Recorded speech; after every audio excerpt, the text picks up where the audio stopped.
Voilà, prenons le sillon, emprunté par Dimitri Liénard. Est-ce la goutte d'eau, ce transfert qui vous fait détester la multipropriété? À cette question, deux chroniqueurs ne sont pas d'accord. Envoyez le jingle, s'il vous plaît. J'ai un oui, j'ai un non. Le non, c'est Grégory Schneider. Et le oui, il est vent debout. Vous allez voir, il fait peur quand il est scandalisé. C'est Dominique Sévrac. Oui, c'est cette goutte d'eau là qui vous fait détester la multipropriété. Qu'est-ce qui passe pas? Bon, mais moi, je pense qu'on est quasiment à la mort du foot avec ce genre d'événement, parce que ça incarne ce passage de Rosenior à Chelsea, tout ce qui est devenu détestable dans le football, qui est devenu une marionnette, un jeu de bonneteau, où il y a une dépossession de tout le monde. Peut-être les supporters ne peuvent plus s'identifier à une méthode d'entraîneur, de façon de jouer, puisque de toute façon, on peut le prendre à tout moment, le capturer presque comme ça en cours de saison et l'emmener ailleurs. Non, c'est pas sérieux.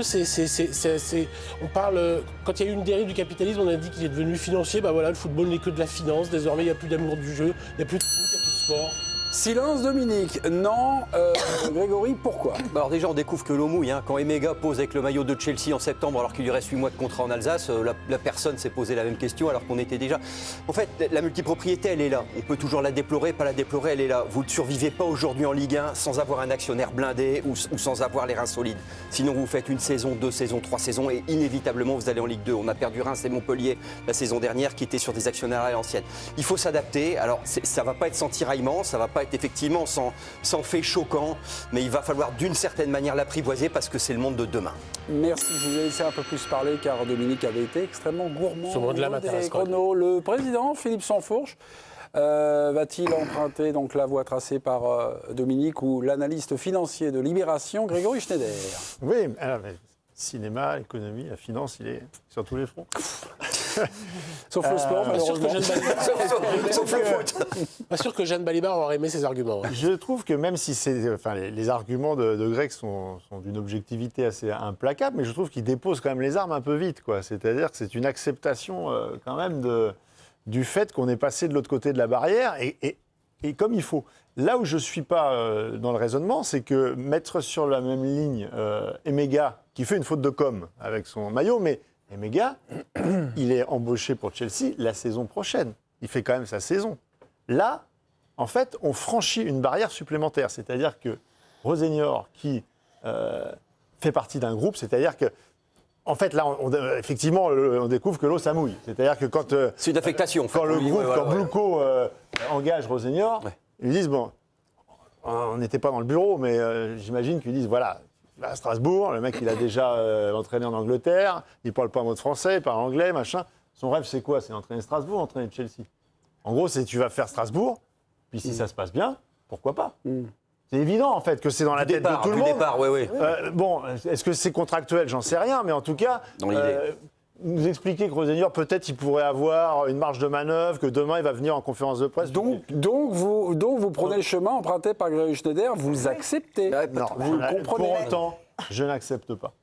Et quitte à être totalement un lapin de 6 semaines, un enfant, un gamin, je me dis qu'il y a forcément d'autres voies que celle-là, que la multipropriété, ça ne peut être vertueux, parce qu'on nous a parlé de... Oui, alors vous avez vu, Lyon, c'était n'importe quoi, mais Strasbourg, c'est vertueux, le sport est quand même là. Strasbourg, c'est vertical. Lyon, Botafogo, oui. c'est horizontal. On est d'accord. Et de toute façon, des multipropriétés, je crois que sur les 18 clubs de Ligue 1, il y en a 10 qui sont dans une forme de multipropriété. Donc, on ira voir. C'est évident que c'est...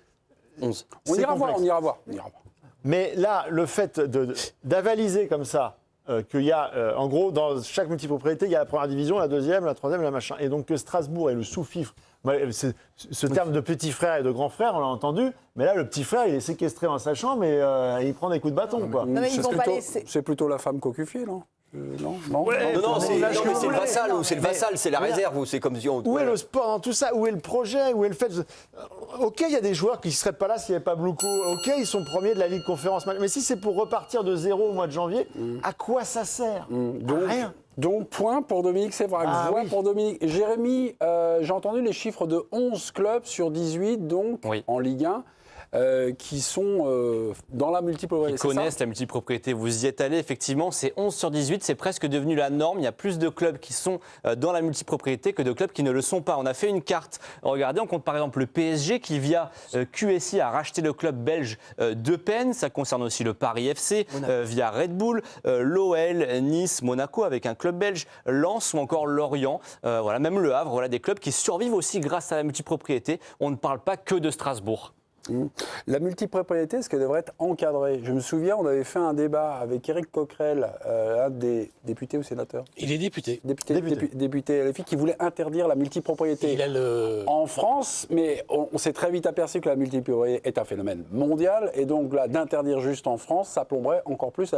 Mais ce qu'il faut l'encadrer. Transpartisans. Ouais. Mais est-ce qu'il faut l'encadrer? Je pense que c'est un peu comme les lois sur la liberté de la presse en Allemagne, qui est une question de pourcentage. C'est-à-dire qu'en Allemagne, les industriels ont le droit de posséder des médias, mais doivent tirer la majorité de leur fortune de leur activité médiatique, ce qui empêche les conflits d'intérêts. Là où je veux en venir, c'est qu'en l'occurrence, la multipropriété avec le Paris Saint-Germain, qui est sur des clubs extrêmement satellites. Des deux Belges.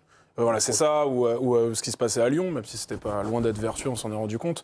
À la limite, en tempérant ces trucs-là avec des règles économiques et des règles de transparence, on peut faire en sorte de s'y retrouver pour, et je rejoins Greg là-dessus, survivre économiquement, même si, encore une fois, écoutons les ultras parfois. Oui, tout à fait. Parce que là, ce qu'ont pris les ultras dans la tête pendant des mois et des mois de la part de tout le monde, alors qu'aujourd'hui tout le monde se retrouve, il a fallu que Maresca se brouille avec ses dirigeants pour que le narratif des communications, quand les signatures de joueurs en alsacien, machin, tout ça est tombé quand il a fallu un coach, en l'occurrence un coach à fort potentiel.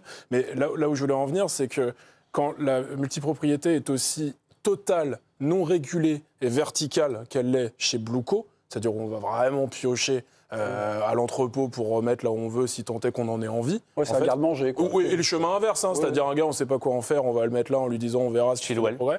Là, exactement. Là, dans ce cas-là, ça ne peut pas fonctionner. Et dans ce cas-là, ça, inéluctablement, ce sera encadré, parce que ça fausse à la fois la concurrence, et ça fausse ce qu'est l'essence du sport, à savoir l'histoire que tu racontes aux gens qui te regardent. Oui, mais en l'occurrence, Strasbourg n'en raconte plus aucune. Je comprends bien, mais tu passes juste un truc, c'est que tu passes comme ça te permet juste de passer la DNCG. Non, mais c'est à 3, moi je m'étais fait expliquer ça, c'est-à-dire à 3, la DNCG c'était 3 minutes. Alors que s'ils sont tout seuls, ça passe pas là. Non, mais c'est la réalité. C'est le garde-manger ou le dépôt de bilan. Non, mais c'est terrible, mais on est dans ce monde-là. Moi, c'est ça que je. Greg, le garde-manger ou le dépôt de bilan? C'est un peu ça. C'est ça. Greg, mais tu trouves que Nice, depuis qu'ils sont chez Ineos, ils sont mieux gérés qu'avant qu'ils soient chez Ineos? Ah oui. Ah oui.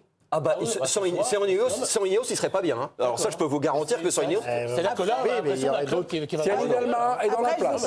Siani Dalma dans la place. Blueco ou quoi, mais pour l'instant, Strasbourg est encore dans une position où c'est pas la catastrophe. Effectivement, Rosenior part, mais on savait que ça pouvait arriver. Je veux dire, il faut pas arrêter, de jouer les naïfs, de jouer les vierges effarouchés, entre guillemets.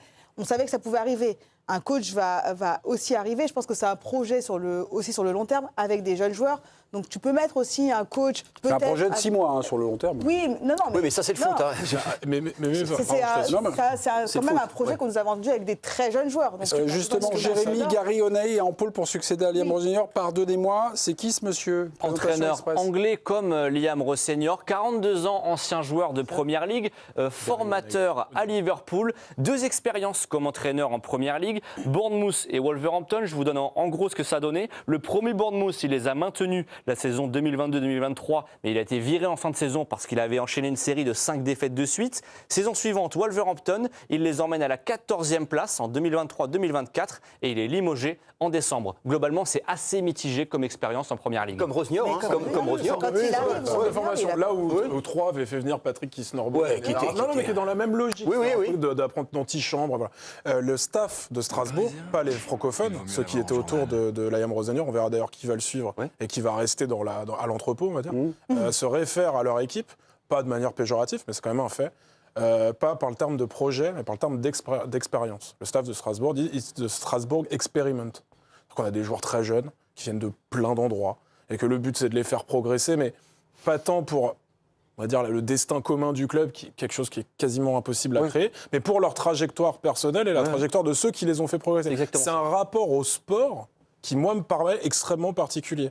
On verra ce que ça donne. Je suis assez d'accord, parfois, il faut faire preuve de pragmatisme. Mais c'est juste que c'est tellement pas l'endroit en France Strasbourg pour mettre en place ces espèces de laboratoires. C'est tellement antinomique de Space Club que je me demande si la solution c'est Blueco ou la Ligue 2 vend le national, c'est-à-dire ils ont connu même plus bas, les supporters de Strasbourg, et là pas que les ultras, choisiront la Ligue 2 ou le national. Oui, mais j'ai une question à te poser. Est-ce que le foot, c'est pas devenu ça, c'est-à-dire une petite conjonction d'intérêts sur quelques mois, avec un coach précis? Un coup, il est viré, un coup, il est en position de force et il s'en va. Mais le foot, c'est devenu ça. C'est-à-dire qu'au fond, ce que Strasbourg nous montre, c'est le foot de joueurs. Quand Dominique vous dit, le foot est en danger de mort. Mais non, mais par exemple, il y a quelque chose. Quand Tari prend Nantes, il n'y a pas de projet. Même sur du jeu, son seul projet qui travaille très bien au jeu, son seul projet, c'est la survie. C'est-à-dire que le foot est devenu ça. C'est une petite conjonction d'intérêts sur un très court temps. Quel joueur reste 2 ans dans un club? Ça n'existe plus. Mais même à Marseille, les gars. Vous avez l'impression que Strasbourg est en danger de mort. Je veux dire, ça fait 3-4 saisons que le club est en progression. Avant que Blueco arrive, oui. Marc Keller fait le tour des capitaines d'industrie industriels de la région. En début de saison, on disait que Strasbourg, c'était l'une des équipes capables de faire une bonne saison en Ligue 1. Donc pour l'instant, alors effectivement, le départ de Liam Roseyer... Pas de mort sportive. Oui, mais mais vous aimez le foot, vous voyez pas que le foot est en danger. Oui, mais pour l'instant, ils ont des résultats. Vous voyez le foot parce que vous êtes immergé dans le foot. Vous voyez pas que si on parlait en part de marché, le foot perd des parts de marché. Les jeunes se détournent du foot. On est en train d'essayer de savoir. Ah mais Strasbourg, c'était les équipes les plus attrayantes encore. Non, vas-y, finis. Non, mais si certains se disent il faut changer le format, 90 minutes avec 15 minutes au milieu, c'est trop long. On pourrait peut-être faire 3 fois 30 minutes avec plein de pubs. Vous voyez pas que le sport est en danger? Et là, on rajoute un truc qui s'appelle la multipropriété que personne ne comprend. Faut vraiment, encore une fois, être immergé. On l'a compris. Enfin, si, on a à peu près compris. On a compris qu'il y avait un gagnant et un perdant. Vous ne voyez pas que ça va finir par... c'est encore un truc qui porte le coup. Je vous ai laissé le mot de la fin, Dominique, car vous avez mis la pâtée à Grégory Schneider sur ce thème qui a ému, vous avez rallié, on va dire, la majorité des téléspectateurs qui en ont regardé ce soir sur ce duel.